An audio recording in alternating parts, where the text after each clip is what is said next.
There's Board Member Drucker. Great, just on time. Yep. Good afternoon. Well, hello. Hi, Board Member Right Drucker. on time. And it looks like we're streaming, so are we got the go ahead? Yep. Great. Okay. This is the Clean Energy Alliance Board of Directors meeting for July 29th, 2021 at 2 p.m. We are meeting virtually in the city of Del Mar. And Madam Clerk, could you please call the roll? Certainly. Member Drucker, Here. Vice Chair Bhat Patel, She's muted. Here. Oh, she's frozen. Chair Becker. Here. Thank you. Yes. Okay. And since we're virtually in Del Mar, Board Member Drucker, would you mind leading us in the flag salute as soon as we get that up on the screen?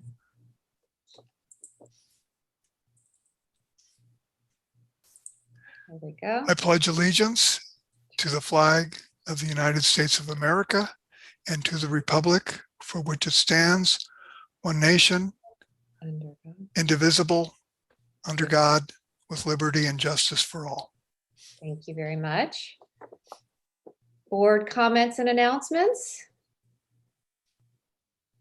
Seeing no hands. We have no presentations today. Public comment. We do have one public comment, and Madam Clerk, if you could please read that into the record. Certainly. My name is Hillary Herbert, and I am a policy advisor for Clean Tech San Diego. On behalf of Clean Tech San Diego, I would like to inform CEA's board members of two upcoming opportunities. First, Clean Tech San Diego members EDF Renewables and Tanasca would like to invite you to visit two exciting clean energy projects located in the San Diego area. The tours will be led by local energy experts and will focus on the benefits these projects bring to San Diego and beyond. The details are provided below. August 31st, venues EDF Innovation Drive Microgrid at 15445 Innovation Drive, San Diego, 92128. Jonathan Hart and Thomas D. Friesart of EDF Renewables are offering a tour of the Innovation Drive Microgrid project located at the EDF Renewables corporate campus in Rancho Bernardo. The project consists of solar carport, solar rooftop, battery storage, and electric vehicle charging stations, and is a good example of a creative distribution level project. Peregrine Energy Storage Project Site, 27th and Main in the dead end area of 27th Street. Tim Hemmig and Keith Latham are offering a tour of future site of the Peregrine Energy Storage Project in Barrio Logan. The site will be home to 200 megawatt, 400 megawatt lithium ion battery storage project that is expected to be online by late 2022 to early 2023 and is a good example of a large scale project being developed within a community of concern. The schedule will be 1 to 4:30. Participants may join for all part of the tours. We look forward to an educational afternoon with representatives from CEA, San Diego Community Power, the City of San Diego, and Clean Tech San Diego. Second, Clean Tech San Diego members Sunrun and EDF Renewables would like to extend the opportunity to hear a short presentation at a future board meeting about the innovative projects and programs they offer. Since CEA is in startup mode, this is a chance to learn about what is possible for your communities as you begin to consider the types of local clean energy projects that your customers want. Clean Tech San Diego and its members look forward to supporting CEA as it builds on its successful launch and begins to offer additional programs to its customers. Thank you for your time, Hillary Herbert, HMH Energy, and I will forward this to the board. Thank you. That'll also be up on our website. Is that correct? It's part of the record? Yes. Thank you. All right. Do I have a motion for approving the minutes from? So moved. Thank you. Second. Thank you. Call for the vote. Member Drucker, Yes. Vice Chair Bhat Patel, Yes. Chair Becker. Yes, Motion carries. thank you. Moving on to the consent calendar. We have 2 items on the consent calendar. Do I have a motion to move those items forward? So moved. Second.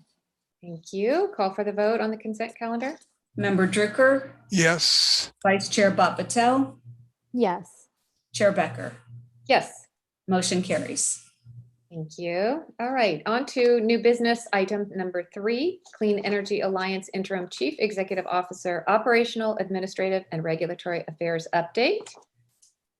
Turn this Thank over. you, Chair Becker. I will share my screen for a brief presentation to the board for the update.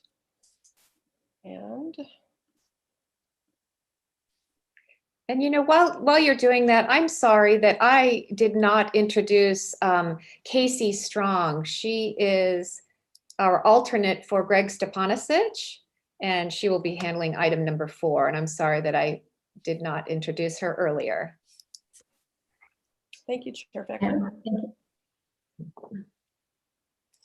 So this is our regularly scheduled update, and I'll be providing a brief operational and administrative update. And then my update will be followed by our Regulatory Affairs Counsel, Ty Tosdaw, and he'll have a presentation updating the board on items of interest to CEA. As of June 30th, Clean Energy Alliance has completed mass enrollment of customers. So what that means is that when we initially launched, all eligible customers who didn't opt out are automatically enrolled, and that enrollment took place over the months of May and June. So we have completed that mass enrollment. We will have ongoing enrollments though, and those are for customers who move into either Carlsbad, Del Mar, or Solana Beach and establish new service through SDG&E. Those accounts are automatically enrolled in Clean Energy Alliance, and they will receive 2 notices, one within the first 30 days of their service establishment, and the second will be within 60 days of service establishment. And those notices inform them of being served by Clean Energy Alliance, our power supply options, and then of course, if they choose not to take service with Clean Energy Alliance, how to then opt out.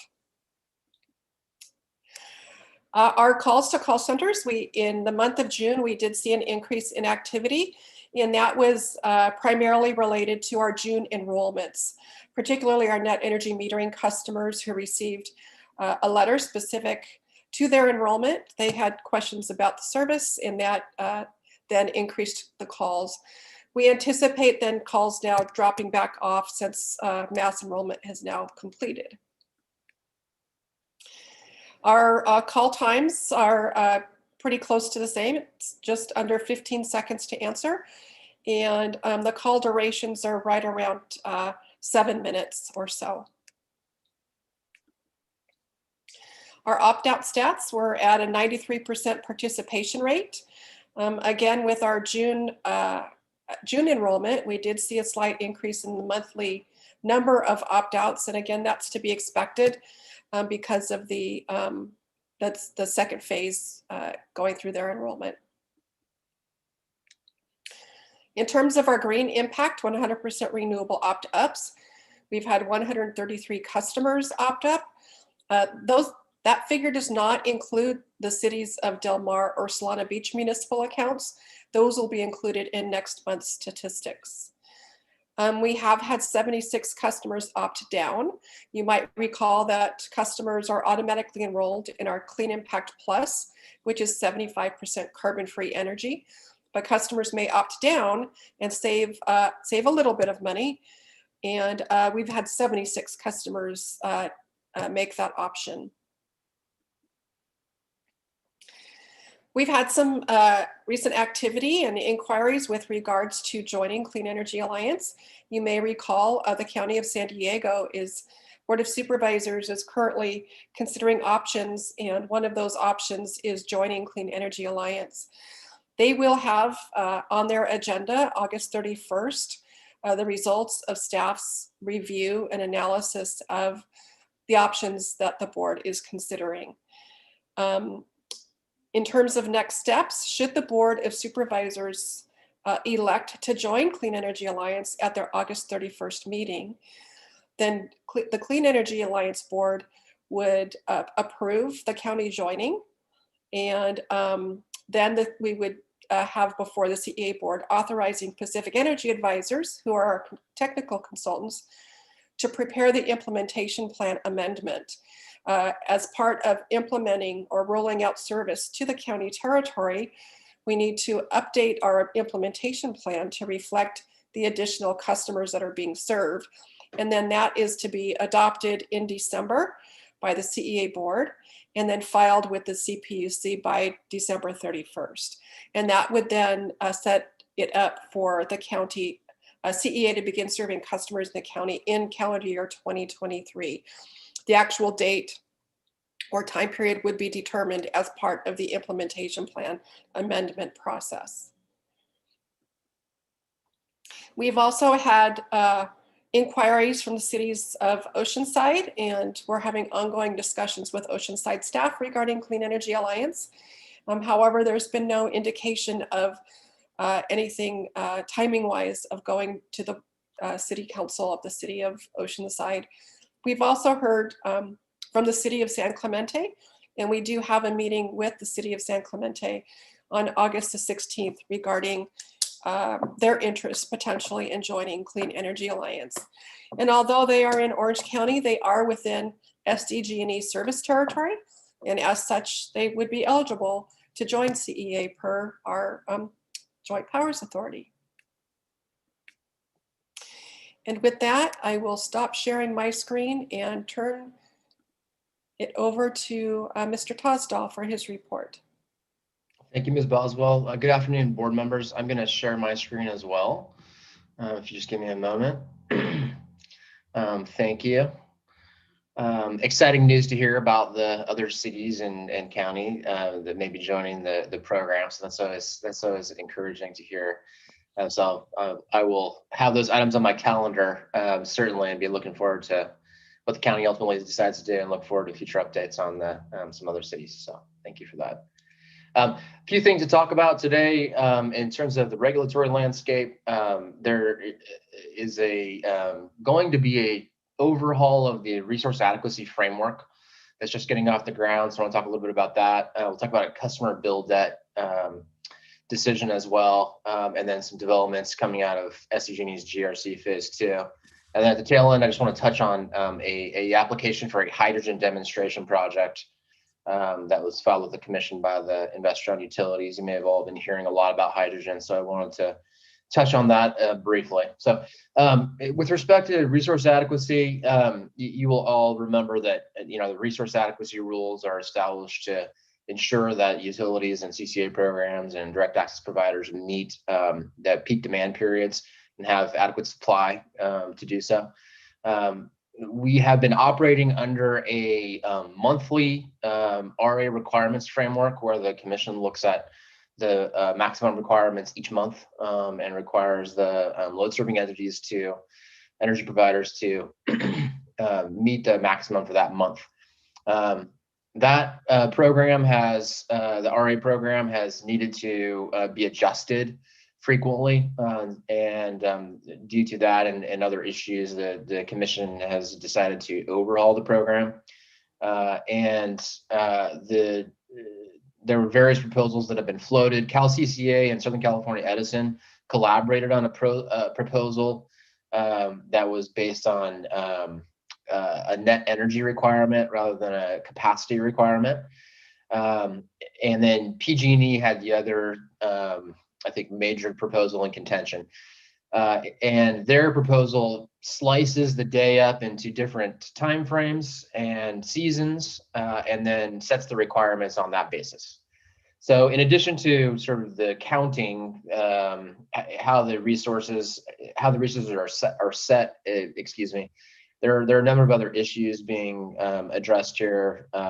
Resource counting, the need determination and how it should be allocated, the hedging, and then some issues around unforced capacity evaluations that is related to outages.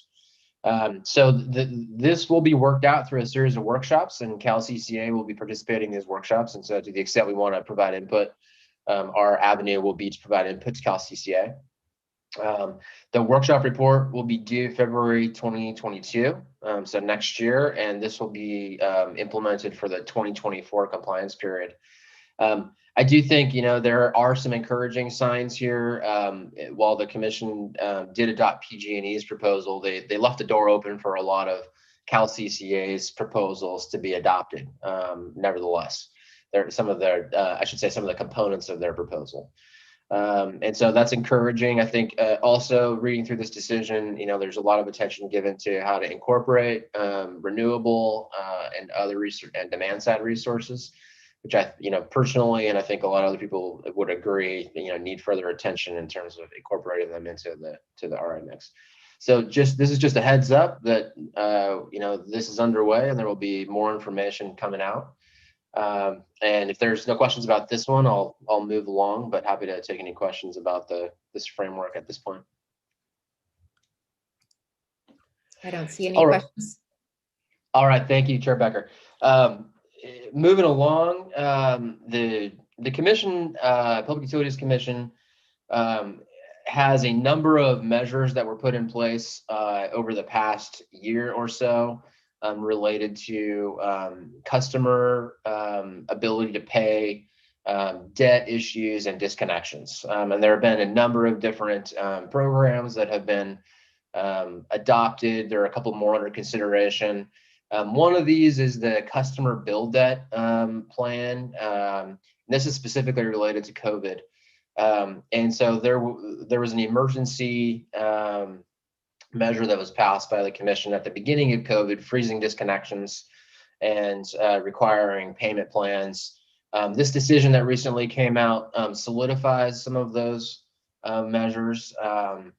And while it extends the moratorium on disconnections until September 30 or so, plus 3 months for implementation purposes, the moratorium will end.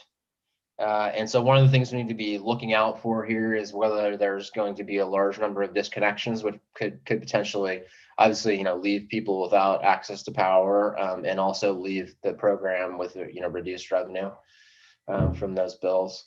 The IOUs are going to be enrolling eligible customers automatically on these programs who have 60 days or more past due on their bills. And one of the concerns here is how to, from an accounting standpoint, how to properly account for the debt that those customers will be bringing over to CEA from their, from when they transition from bundled service. One of the things that caught our attention here was that SDG&E has a relatively high percentage of care and FARA customers, low-income customers. 41% of them are in arrears, and then 34.92% of the non-care customers, standard bone customers not on care program, are in arrears. Those percentages are higher than the other IOUs, and so this, I think, bears some close attention. And I know we've been having discussions with SDG&E about what this is going to look like, and this involves the billing, and so we will continue to have those discussions, and we'll have to come to a resolution with SDG&E about some of these issues. Excuse me, Ty, I have a absolutely. question. Yeah. So that is a high number, but do we know what the number is for CEA directly? Because we may not have a lot of care FARA customers. That's true. I don't know off the top of my head what percentage we're anticipating. Barbara, maybe Barbara knows. Approximately 10% of our customers are enrolled in the care and or FARA programs. We don't have any arrearages yet because we've just started billing customers. But, I think compared to other programs, 10% is a fairly, small number of percentage of customers. Okay. Keep an eye on that then, I guess, right? Yeah, we will keep an eye on that one, and then we're going to be having some discussions with SDG&E around exactly how this should be implemented, because there are parts of this that are not really spelled out by the commission in their decision. Any other further questions about the customer bill debt? All right, moving along then. I wanted to report back about the GRC2 settlement, San Diego Gas and Electric's general rate case phase 2 settlement. This is one area where we were advocating for SDG&E to adopt its sales forecast, an updated one that takes into account departing load. You'll recall we had this fairly significant issue in the ERA proceeding last year. And we are unfortunately still in a bit of limbo with respect to the sales forecast update. So despite our advocacy, this decision in the settlement, it does instruct SDG&E to update its sales forecast, but in a standalone application. We had requested that it be dealt with in the same proceeding, the ERA proceeding, so that everything is sort of right before one judge and we can consider all the issues and we can ensure that the timing is correct. And so unfortunately, there is some good language in the settlement agreement, but we did not get the instruction that SDG&E should take this up in the ERA. So that said, they are going to file a standalone application. And the major issue that we foresee is timing. We want to make sure that the sales forecast is updated to incorporate departing load before the new rates are adopted at the end of the year or the beginning of next year. We looked at some pretty stark scenarios in terms of what would happen if SDG&E were able to move forward with their existing sales forecasts. And we've been having discussions with the energy division, and earlier today we actually had a discussion with we had an ex parte meeting with one of the advisors to the commissioner who's overseeing this. So we are definitely raising the issue, and it's certainly front and center for us, but want to provide an update about the status there. And then finally, you may have been hearing a lot about hydrogen. There's a lot of discussion happening about it in the media, in the energy circles. There are many different applications for hydrogen, for as fuel, as for transportation, as a resource for energy production, and there are a number of other applications as well. The investor-owned utilities, all three of them, submitted a joint application seeking $31 million for a hydrogen demonstration project that would test blending hydrogen with natural gas, in part to provide fuel for natural gas plants, as was part of the notion here. The application did not include any proposed rate changes or a safe or reliable injection standard, and duplicated existing research. And so the commission conveyed that they supported the goal of further developing greener renewable hydrogen, but dismissed the application and instructed the utilities to come back. So we will see this coming back. And the reason I bring it up now is just to get everybody thinking about hydrogen and what the implications are. I know there have been some concerns that hydrogen is in fairly early stages of development, and I think this decision dismissing these applications reinforces that. And yet we're also hearing a lot that we shouldn't be winding down or changing the natural gas infrastructure, because hydrogen is going to be something that can be used with that infrastructure. So something to think about for the future, and when this application comes back, we'll let you know about it. So those are all the items that I had today, and happy to take any questions. Does not look like questions. I did want to just touch back on our Madam CEO's report, and just for the benefit of my colleagues, I wanted to let you know that I was able to meet with the staff of 4 of the Board of Supervisors, and the only supervisor that didn't want to take a meeting was Jim Desmond. So I've met with all the other ones. So just for some information for them. And now we have a question from Board Member Drucker.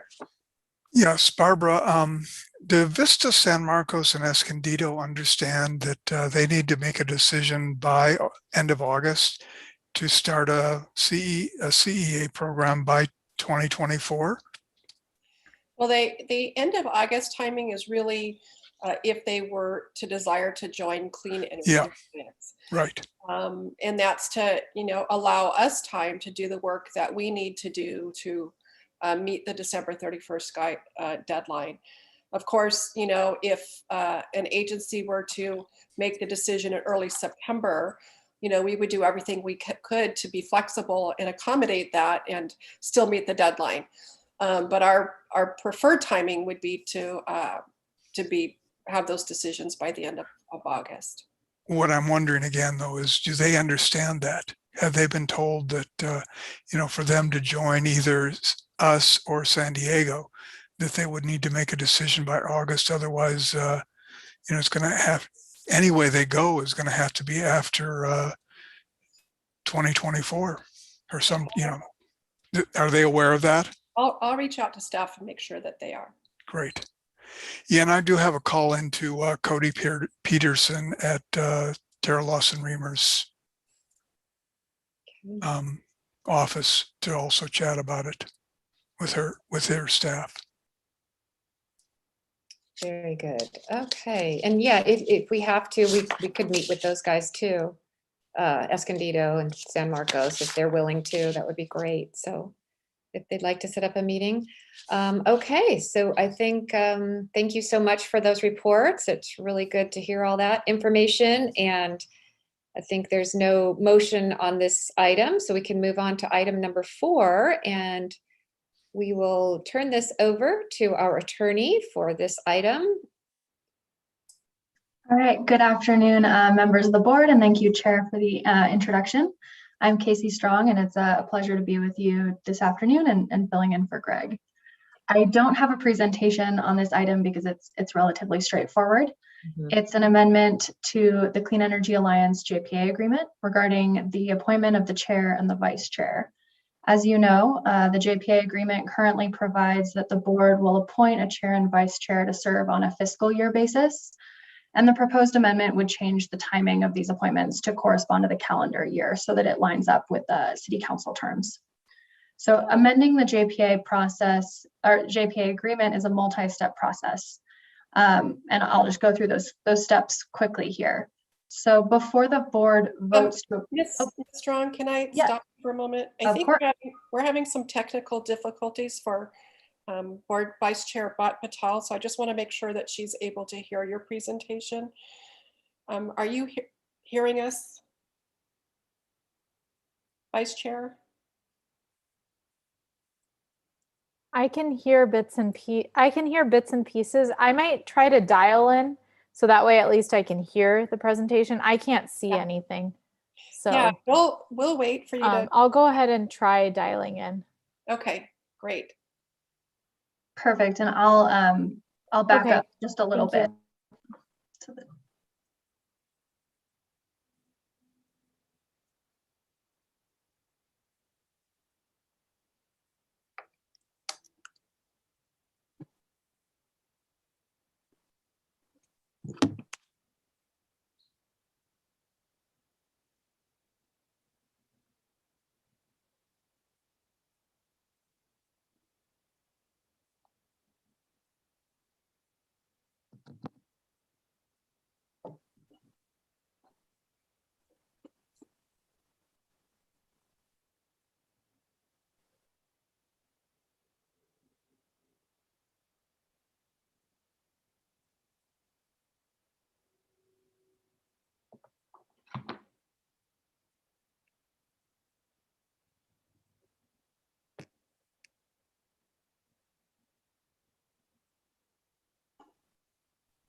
I'm waiting to see her phone line come in? I haven't seen it just yet.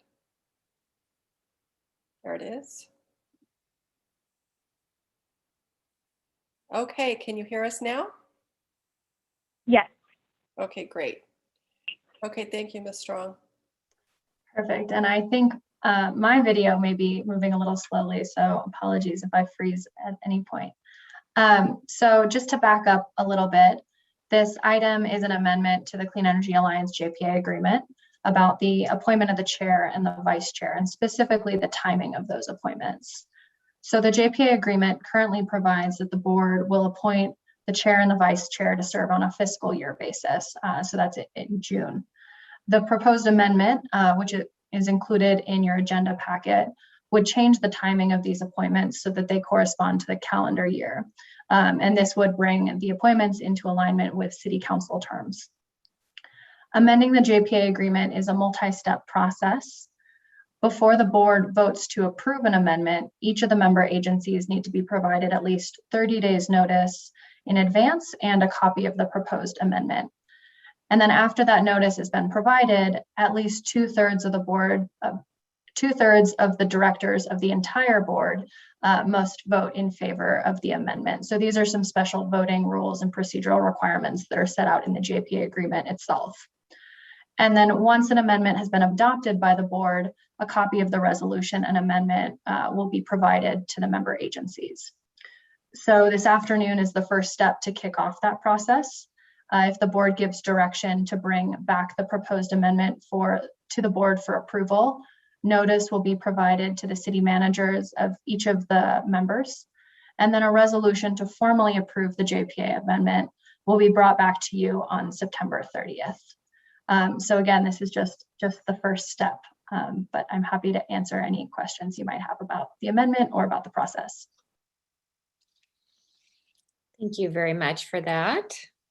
Does anyone have any questions? It's pretty straightforward. Otherwise, I'll entertain a motion to move item number 4. So moved. Second.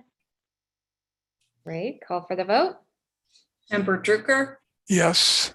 Vice Chair Bob Patel, Yes. Chair Becker. Yes. Motion carries. Great, thank you so much, Ms. Strong. That was handled very well, thank you. So we did have a very short meeting. Does any board member have any requests for future agenda items? It would be nice to have some type of report of how the CEA has fared through